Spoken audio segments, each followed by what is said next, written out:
Good evening, Wareham, and welcome to the Select Board meeting of September 19th, 2023. May I have a roll call, please? Present tonight is myself, Jared Chadwick, Ms. Whiteside, Ms. Wertz, Mr. Slavin, Mr. Bessie, and Mr. Bowen. Not here is Town Administrator, Mr. Sullivan. I expect him, however. Okay, Pledge of Allegiance. Tricia, it's your turn. I knew it would be. I pledge allegiance to the flag of the United States of America and to the republic for which it stands, one nation, undivided, in liberty and justice for all. Thank you. We're going to go directly to town business. Mr. Chadwick, the warrant is open, as you know, and so I will accept a motion from you, sir, to include the articles on the town meeting warrant, and there are 31 of them. So would you please, I move to include blah, blah. Yep. Mr. Sullivan is here too, by the way. And Mr. Sullivan is here. All right, I move to approve the following articles for the 2023. I move to include. All right. I move to include the following articles for the 2023 annual fall town meeting. Number 1, approve and fund fiscal year 24 capital plan. You don't need to read the number, sir. Okay. Transfer of available funds, prior year bills and deficits, PEG access receipt reserved for appropriation, union contracts, harbor service permit receipts reserved for appropriations, account and software, excuse me, harbor services permit receipts reserved for appropriations, account, debt payment, amendment of waterway rules, number 6, Chapel Lane, Marks Cove Vista, Westgate property, CPC Affordable Housing Trust, delete lottery requirements for town meeting article, easement agreement with NSTAR Eversource Hammond School, collect constable articles, road commissioner, Saturday hours, update zoning bylaws section 1216.9, amend zoning bylaw article 16, update zoning bylaw article 3, zoning bylaw article 14, clarification of zoning bylaw article 15, land use, amend zoning bylaws article 3 and 5, wireless communication, amend zoning bylaws article 5, large solar battery, amend zoning bylaws section 590, solar energy, construction cost for WPCF projects, clarifier and headworks upgrade, bylaw correction, stormwater permit, petition article, accept Candle Paper Lane, petition article, gift of bench, petition article, amend the charter, petition article, amend the bylaws, affordable housing. There's a second to that motion. A second. Motion made and seconded. Is there any further discussion on any of these petitioned articles as they have properly have the right number of signatures go on by right? All of the others are either submitted by department heads or Mr. Sullivan on behalf of his department heads. Community preservation, water pollution control. Any further discussion on the motion to place all of those articles on the fall town meeting warrant? Hearing none, I will go for a roll call vote. Ms. Wertz? Yes. Mr. Bessie? Yes. Mr. Slavin? And Jelly Bean, yes. Mr. Chadwick? Yes. And myself, yes, it is so. May I have a motion to close the annual fall town meeting warrant, please, Mr. Chadwick? I move to close the annual 2023 fall town meeting warrant. Second. Motion made and seconded. Any further discussion on closing the warrant? Hearing none, I will go for a roll call vote. Ms. Wertz? Yes. Mr. Slavin? Yes. Mr. Bessie? Yes. Mr. Chadwick? Yes. And myself, yes, it is closed. The sewer commissioners last week basically agreed that the town administrator's choice for the new water pollution control facility director should be confirmed. We, as the select board, have the right and the responsibility to either confirm it, deny it, or take no action on it, which means that it would become, it doesn't die because we take no action. I would recommend that we make a motion to confirm the appointment. You have all had the opportunity to look at the gentleman's resume. He has been working at the plant. He interviews extremely well. I spent an hour and a half with the other parties of the interview team. So I'll accept a motion to confirm the appointment, please, Mr. Chadwick. I move to confirm the appointment of Scott Cray Hansel to WPCF as director. Is there a motion made and seconded? Is there any further discussion on the motion? Hearing none, I will go for a roll call vote. Ms. Wertz? Recording in progress. Yes. Mr. Slavin? Yes. Mr. Bessie? Yes. Mr. Chadwick? Yes. And myself, yes. Is there any other business to come before this body? Yes, I have something. Yes, Mr. Chadwick. So I'm going to read an email real quick that we received from the state. Here we go. This was sent to all of us. Dear Wareham delegations, the team has booked 24 rooms at the Atlantic Hotel and will begin placing unsheltered families there tomorrow, 9/16. There are 16 rooms booked for Saturday, 8 rooms booked for Monday. This is not one of our more common emergency assistance, EA, or temporary emergency shelter, TES placements, both of which do not have any vacancies for new families at this time. And while our ability to provide services to non-EA and TES families are extremely limited, we are able to provide food for the length of their stay at the Atlantic Inn. Currently, their stay is expected through December 31st. It is possible that their stay will be extended or that new families may be placed at the same hotel. Should you have any questions, please feel free to be in touch. Patrick Brown, Legislative Affairs Liaison of Governor Maura Healey. So this is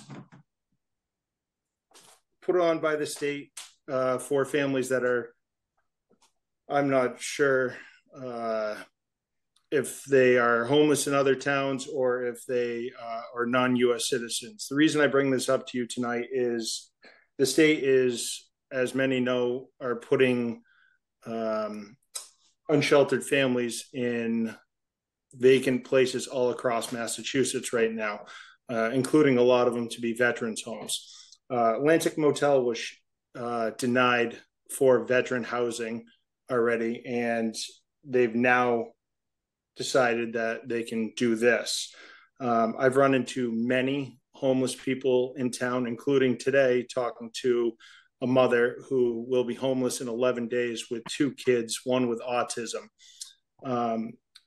I'm appalled at the state would do this and not even consider asking us first about it. And I'm also appalled at the fact that we have a huge homeless population in this town and they're not doing anything to help them. Meanwhile, we are doing everything we possibly can to try and help them.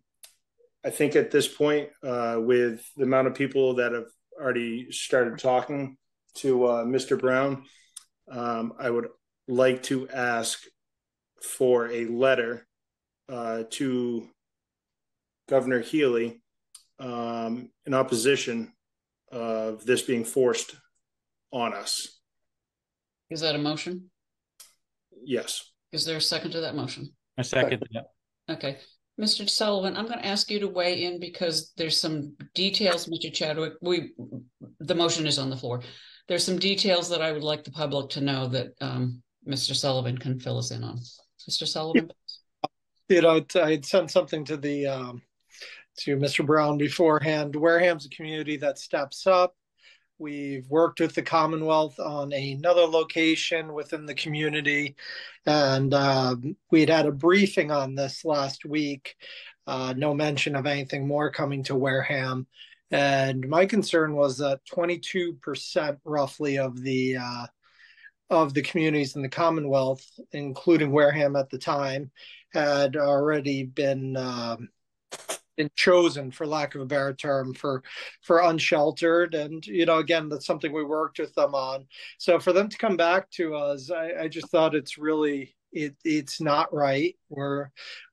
The good news is they're going to finally get some guards folk to help them. They were essentially dropped off at the location, and we understand this is, for lack of a better term, it's chaos state level for what's going on.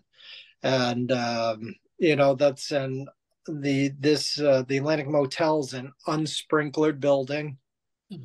It's having people essentially live in there, not short-term stays, but living. I'm really concerned because I know you think about it back to either college or when you lived in an apartment. If there was something, you had the kitchenettes. If there wasn't, you were using hot plates, and that's the type of stuff that really scares me. So it's an inadequate location to house families. I know they're up against it, and I do agree we've got needs within the community. And I'm concerned that if there was some people staying there that need that location for a short term, were they ousted? And that was one of the concerns brought up at the MMA meeting.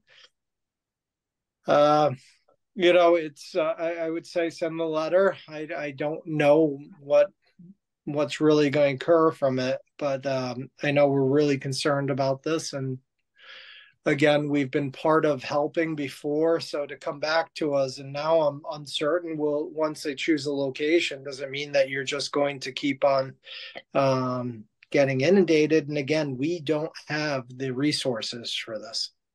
So my understanding is they will be providing money to the schools for any of the children going in there, but it's paid quarterly after the fact. And it's when we talk to the schools, getting some extra money, it does. And if those kids are spread all across the board, and if there's kids with special needs, if it's English as a second language, it's a big impact to our school department. So I know that Desi's reaching out to the schools, so there's a lot to go and be a part of this, and it's going to be an impact to the community. I asked them if they knew about our short-term stay through the Board of Health program, that they're only allowed a maximum 5 weeks, and they did not research it in the community. So right now what's happening is anybody with a hotel or something that reaches out to them, they're essentially just grabbing the opportunity. And I can't say for certain in this case, so my understanding from hearing from others is they're paying well above market rate too because of emergency status. So I'm concerned overall in the cost of the Commonwealth because that will impact our future as well. Thank you, Mr. Sullivan. Okay, I'm going to go to Slavin first, Bessie second, and Wertz next, because that's the order that you put your hands up. Mr. Slavin, please. First off, everybody has to remember that the state government decided that Massachusetts will be a sanctuary state, which opens us up for a lot of things, which I don't think anybody realized. Two, as Derek mentioned, they're violating our own zoning bylaws and saying it doesn't matter. I have a real problem with that, and I'd love to go to court on that one. Third, I've made the comment many times over the last 7-8 years easily. It's time we take care of our veterans and our homeless first. We sit there and we keep ignoring the issue, and we end up taking care of people, which I understand they got basically from Florida, Texas, etc., shipped all over the place, especially to Massachusetts, because whether people realize or not, Massachusetts has one of the most liberal programs for helping anyone whatsoever. There are people that live and become homeless in other states, and they come here because the benefits are the highest in the country, I believe, right now, as far as what's available. You can even get a driver's license, even if you're not a citizen. I mean, it floors me that we're ignoring people living here and not taking care of them first. I understand it's a problem, but the state has put itself in a real bind by what they've done, and the effect is going to be to all the municipalities. Thank you. Thank you. Mr. Bessie? Just to make sure. Excuse me 1 second. This is being taken up under the 48-hour business provision. We heard about this on Friday, so it is properly being discussed. I would guess that if we took a vote that we would have to confirm it at the next meeting, but so I just want to make sure that you understand that. Mr. Bessie, sorry. Yeah, so I mean, first and foremost for me, is the safety aspect. There are so many other things, but the safety is number one. I mean, it sounds like, was it 22 families? Was that correct, Mr. Sullivan? 24.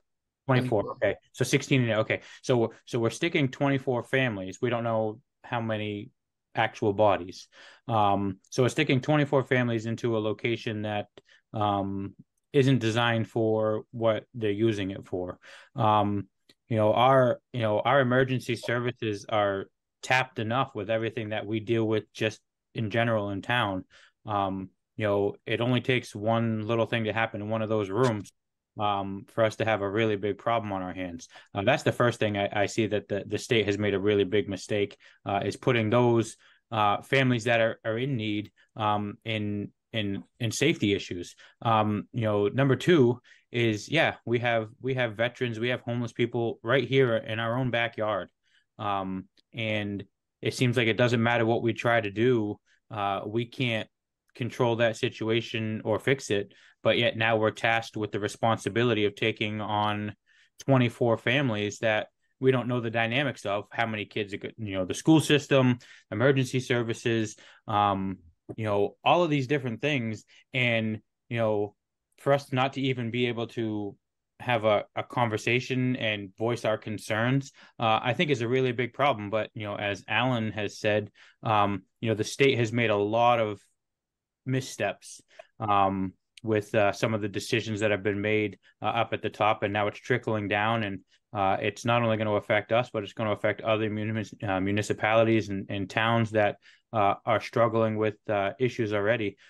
So yeah, I think the letter is more than necessary. Do I think it's going to do anything? Probably not. It's going to probably fall on deaf ears and probably end up in a pile that never gets read. But at what point, to Mr. Sullivan's point, is we did it once. Now here they are coming back. Is it ever going to stop now? Are we always going to have to, open our doors without a choice? So I hope that the letter, reaches someone, but man, we really got to start thinking about some of these things that are happening, and really start taking care of our own people, because now we have to deal with other issues and families that it's a mess. And unfortunately, it's not something that we can control or stop at the moment, but man, we got to do something. Okay, so I'm just going to caution, before I go to you, Ms. Wertz, I'm going to caution all of us that we can talk about the public safety issues, but we cannot talk about the overall policy of what the state is doing, because that really is beyond being brought up under 48-hour business. So I would ask you to not be repetitive in your comments. And if you have something new to add, Ms. Wertz, that would be great. I'm not going to take a vote on this tonight. I'm going to put it on the agenda for next week so that you all have an opportunity to think about what you would like to have contributed to the letter, and so that we can do this in a fashion that lends credence to what our comments would be. Ms. Wertz? Yes, my comments also have to do from the perspective of safety, but from a different point of view. And this is coming to me from a number of people who are over their 30s. And there's two issues they're concerned about. Is one, what we hear on the television is that these people are not being, these in general coming into the country are not being tested for any illnesses, viruses, whatever they may be bringing in, whether it's pneumonia or polio or whatever. And the second is what is our safety, is I'm being asked. What are these families we're really getting? Are we getting single males? Are we getting people who have records, etc.? There is at a certain level a concern for physical safety literally coming in at us. Okay. So what I would ask that all of you do, I have been taking notes. I will draft a letter, and I would ask that each of you send me individually or, speak with me, so that we can put our thoughts together. Again, our comments are going to be limited to public safety. We can ask the question, or suggest, yeah, we've already done our part, but I'm going to be guided by Mr. Bowen so that should we choose to pursue this on a different level, we haven't injured our case. Mr. Sullivan? Yeah, Madam Chair, just a couple quick. As of today, there were 13 families. They moved 6 in and then an additional 7. So they're still bringing some in. It is all families. So I hope that maybe alleviates some concern on that aspect. And just when we're talking about the living conditions, and I know that some of these folks have really experienced some horrible things along their journey. They're really tough, and these hotel rooms could be welcome, but these are 220 square feet, including the bathroom, housing families. Not right. So I will leave it there. Okay, thank you. I would ask that you withdraw your second as well as withdrawing your motion, please. I'll withdraw my second. Thank you. I'll withdraw my motion. Thank you. Okay, so we're now going to go into executive session for reason number 3. So we will take a 5-minute recess here. We will reconvene in executive session, and we will adjourn from executive session. So, Mr. Chadwick, may I have a motion to go into executive session for reason number 3 and then read the verbiage on the bottom? And Madam Chair, before we go into executive session, sorry. I just wanted to say I was invited and able to be a quick part of the COA end of the season barbecue over at the Elks. And I really appreciate and want to thank the Council on Aging and the COA director, Sharon Rice, just doing an amazing job. And when I pulled up and saw the amount of cars there, I was truly shocked. And they did a really great, thoughtful time. And as I was leaving, there was people on the dance floor, and Sharon said, we're recreating the idea of what the senior is. And I thought that was really great. So I would thank them for doing such a nice job and putting something great together. Thank you. Can I just add to what Derek's saying for a minute? Is because originally we're really way off the agenda and posted items. I mean, I don't even have his report. Oh, the TA, sorry, I didn't say that. Yeah, so I can't let any further discussion go on. Mr. Chadwick, I'll take the motion, please. I move to go into executive session MGL 30A 21 for the Wareham Communication Officers Union, NEPBA. To discuss union negotiations. You need to read as it says on the agenda, please. That's all I have on the agenda. Okay, to discuss any one of you had it? It says to discuss strategy with respect to collective bargaining or litigation if an open meeting may have detrimental effect on the bargaining or litigating position of the public body, and the chair so declares. And I so declare. Moved.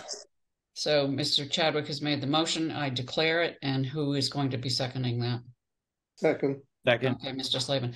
Okay, it is now 7:24. We will be back here at 7:29. again, we will be adjourning from the executive session. So good night, Wareham. The rest of you stay with us, please.